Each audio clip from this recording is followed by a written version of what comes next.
La semana pasada estábamos con el último de Valentín Trujillo. Exacto. Autor uruguayo, contemporáneo, vivito y coleando, y con un libro de hace pocos meses que esperemos podamos presentarlo también en San José.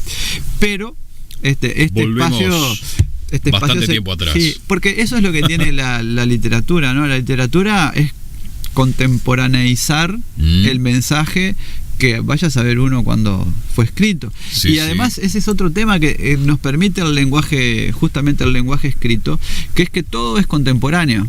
Es contemporáneo Valentín, que escribió un libro y lo editó hace pocos meses y salió lo leo ahora, pero también es contemporáneo esto que voy a hacer referencia y que tiene 700, 800 años. ¿Sí? Entonces, y contemporáneo también es Homero. ¿Por qué es contemporáneo? Porque lo puedo traer a mi tiempo. ¿Sí? Lo puedo leer, y en las teorías de los actos de habla es renovar el acto de enunciación.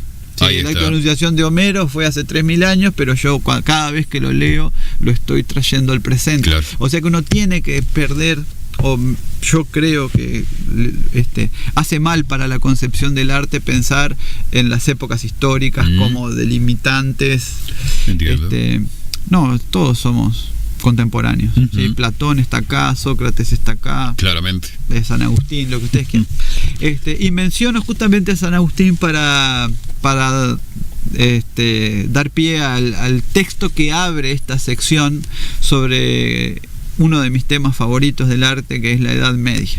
¿Sí? Ya hablamos la otra vez sobre el libro Los intelectuales en la Edad Media de Jacques Le Goff, un historiador francés. Hicimos referencia a este libro de Indro Montanelli y Roberto Gervaso, que se llama Historia de la Edad Media. Este libro es una joya, ¿sí? Porque toma la Edad Media desde el siglo V después de Cristo, la caída del Imperio Romano de Occidente, ¿sí?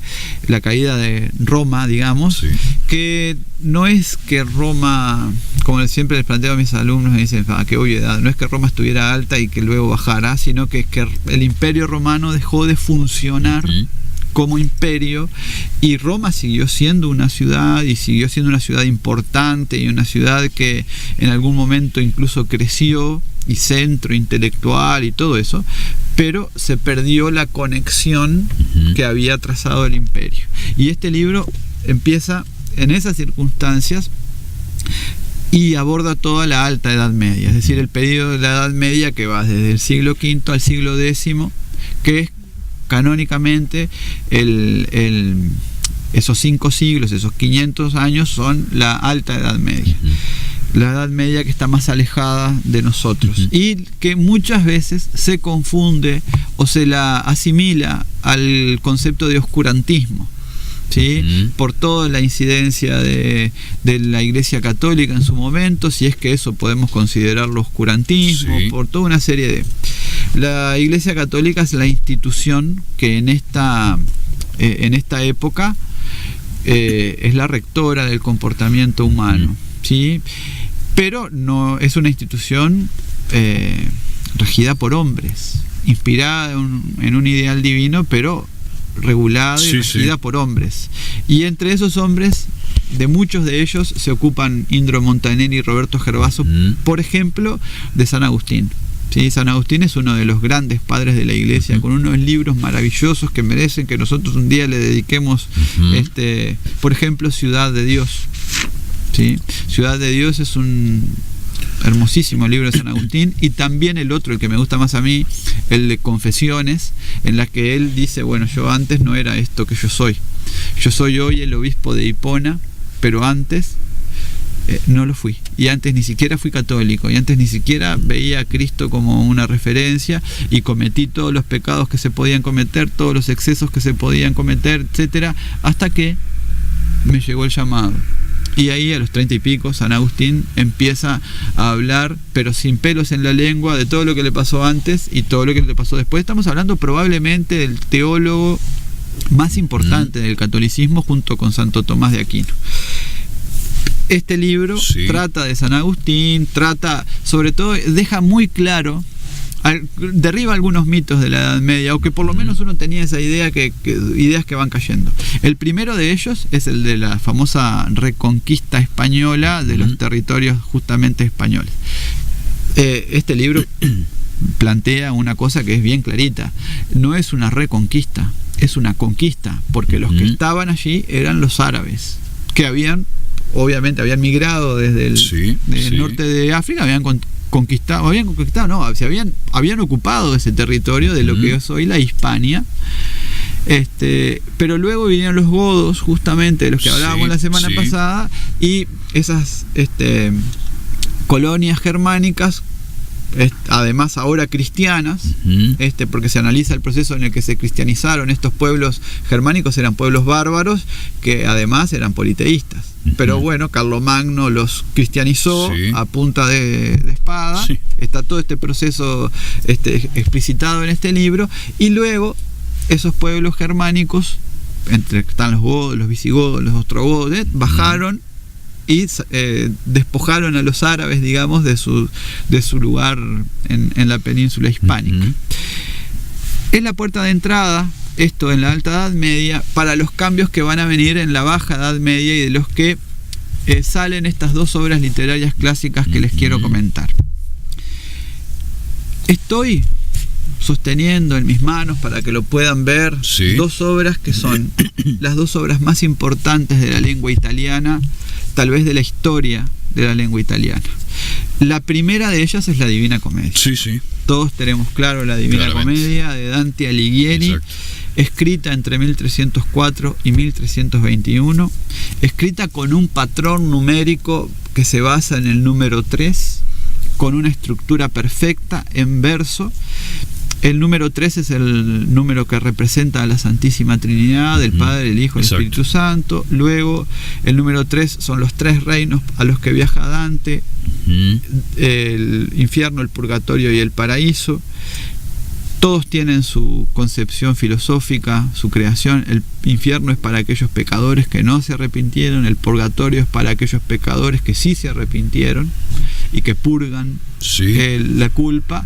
Si el peso de la culpa es demasiado, marchan, y si el peso de la culpa se aliviana, su alma se eleva hacia el paraíso, que es a donde van los virtuosos. Esta obra se puede descargar, las dos. Me voy a dedicar un poquito más a la otra, porque la Divina Comedia la conoce todo el mundo. Yo les sugiero a las personas que van a descargar la Divina Comedia que hagan el esfuerzo de buscar en PDF las ediciones bilingües.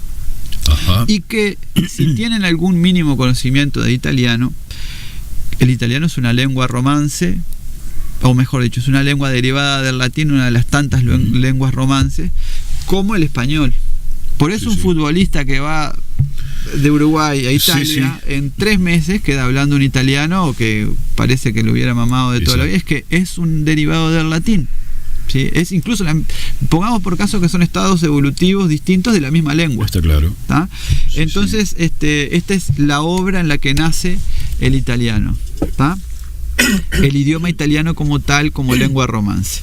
Luego, es una obra que conjuga la antigüedad clásica grecolatina, porque hay muchos mitos asociados en la Divina Comedia que tienen que ver con lo grecolatino. Incluso uno de sus personajes principales, Virgilio, es un escritor latino anterior a Cristo, con el cristianismo. La antigüedad griega y latina con el cristianismo, condensado tal vez todo en la figura de Virgilio, que es este poeta que Dante admira. Hay una distancia de 1300 años entre Dante y Virgilio. Dante es conocedor de la poesía y de la Eneida, escrita por Virgilio, y lo admira, y se hace acompañar por él al infierno y al purgatorio. No puede acompañarlo Virgilio al paraíso, porque al haber nacido antes de Cristo no fue bautizado. Es como muy conmovedor el relato al final, cuando se separan. Dante mira hacia el costado y ya no lo puede ver más, pero en el paraíso lo está esperando Beatriz, aquella joven de la que Dante se enamoró en la vida real, digamos, en su Florencia natal, y que muriera joven, y que obviamente no concretó su amor, digamos, pero que idealizó en la obra. La Divina Comedia es una obra que merece ser leída por todos, pero además merece ser leída y entendida, y requiere un poco de investigación previa. Yo no aconsejo que de buenas a primera uno descargue una edición cruda en PDF de la Divina Comedia y empiece, porque va a haber cosas que se va a perder. Entonces hoy este tipo de obras, igual que el Quijote, igual que muchas de las obras de Shakespeare, sí, implican un paso previo, que es investigar un poco. Investigar un poquito el contexto e investigar incluso qué quiso decir. ¿Qué quiere decir Dante cuando en el canto primero me pone allí a la pantera, luego al león y luego a la loba? ¿Quiere que yo entienda que Dante se está enfrentando con 3 animales a la vez? No. Quiere que entienda que la pantera, que es un ágil y de muy bonito aspecto, es la lujuria, que el león, ¿sí?, con esa cuestión tan encumbrada, es la soberbia, y que la loba, con ese aspecto tan desaliñado, es la avaricia. ¿Sí? Entonces, cuando uno entiende la clave simbólica en la que está formulada la obra, dice, bueno, ¿qué es Virgilio? ¿Qué simboliza Virgilio? Es uno de los aspectos de la escolástica. Cuando Dante está en el pecado, ¿sí?, y recibe el viaje como advertencia, como diciéndole, bueno, mirá a lo que te vas a enfrentar si perseveras en el pecado. Dante mismo se pone en ese lugar. Dice, bueno, el primero que acude es Virgilio, es la razón. ¿Qué es lo que puede venir a sacarnos del pecado cuando sabemos, o de lo malo, digamos? Está claro. Es la razón. ¿Con la razón alcanza? Dice Dante, no. La escolástica dice que no. Con la razón no alcanza para llegar a Dios. Falta la fe. ¿Sí? Que no se la puede dar Virgilio porque fue anterior a Cristo. La fe se la puede dar un alma virtuosa, y esa es Beatriz, claro, la que lo espera para que recorran juntos la última parte de la Divina Comedia, que es el paraíso. Una obra de excelencia, una de las 2 o 3 cosas mejor escritas en la historia del mundo. Y aquí hay otra. Sí. Este libro es menos conocido que la Divina Comedia, pero es un clásico, que es el Decamerón de Boccaccio. Y tienen, tanto la Divina Comedia como el Decamerón, una estructura basada en el número 100. La Divina Comedia, 33 cantos más la introducción en el infierno, 33 cantos en el purgatorio, 33 cantos en el paraíso, total 100. El Decamerón tiene una historia muy bonita en su estructura en sí. La estructura ya nos está hablando de la historia, porque ocurre en 1348, el año de la peste negra. ¿Sí? Decamerón Boccaccio es un admirador de Dante. Es el que proyecta a Dante después de que Dante muere, porque Dante no llega a ver publicada su obra. ¿Sí? Muere, de hecho, Dante pocos días después de haberla terminado. Obviamente, el motor final de su vida fue la escritura y la finalización de la obra. Boccaccio es un hombre ya casi del Renacimiento, ¿no? Aunque todo esto estamos hablando del siglo XIV, pre-Renacimiento. Bueno, Boccaccio es el que pone a Dante en la palestra. Y lo que hace Boccaccio es decir, bueno, inspirado también en el número 100 y en el año de la peste negra, que es 1348, dice, bueno, en 1348 la peste negra, quedemos de acuerdo que la diezmó no, más que diezmó, porque en realidad el 40% de la población europea murió, es decir, diezmó por 4 a la población europea, ¿no? De 10 personas, siempre le hago el conteo a mis alumnos, bueno, cuéntense hasta 10. Bueno, de acá quedaban 6. Ustedes ven a ver quiénes son los que quedan. El asunto es que fue así. ¿Sí? En una población como la nuestra habría, de buenas a primeras, 12.000, 15.000 muertos. Sí. ¿Ah? Lo cual traía una visión de la muerte muy cercana al hombre, claro, al miedo, ¿no? Y todo esto decorado con el Apocalipsis, el libro de las Revelaciones y todo ese asunto, la gente vivía realmente en el miedo y en el pánico. Y Boccaccio dice, bueno, voy a agarrar a 10 personas, 5 mujeres, 5 hombres, y les voy a hacer viajar para alejarse de la peste por el campo durante 10 días. En esos 10 días, al final de cada día, cada uno de ellos va a contar una historia. Nombrarán un rey o una reina, y ese rey o reina dictaminará el tema de las historias para el día siguiente. de manera que durante 10 días cada uno de los 10 personajes cuenta una historia, lo cual hace un total claramente de 100. Y ese es el Decamerón. Es un viaje que dura 10 días en el que se cuentan de 10 historias por día. Es un libro notable porque recoge, Boccaccio obviamente tuvo que ponerse a pensar en 100 cuentos. Sí. Eso te iba a preguntar, digamos, si eso tenía, digamos, un correlato con algo que hubiera sucedido realmente, si él había hecho efectivamente eso o no. No, desconozco si Boccaccio se emprendió. Sí, que la forma de viajar en aquel momento era la forma en la que se viaja acá, es decir, en compañía, a caballo, claro, y con carros. Probablemente haya viajado mucho Boccaccio y haya de alguna manera mamado de la realidad. Pero no hizo ese trabajo para el libro. No. Y además es un libro muy literario. Muchos de los relatos que hay en el Decamerón de Boccaccio son relatos que estaban en la oralidad o que estaban en otros libros. Por ejemplo, libros de la tradición árabe en España, que las fábulas, ¿no? O este libro repercute también en el libro los cuentos de Canterbury de Chaucer, que es una peregrinación hacia Canterbury de un grupo muy folclórico de peregrinos que van todas las noches, hacen cuentos. Así que hacen, llegan a una romería y ahí hacen cuentos. Era la forma de entretenerse también, claro, porque no eran culturas demasiado letradas y las letras llegaban a unos pocos, pero los cuentos siempre conquistaron el alma de las personas. Acá hay cuentos magistrales.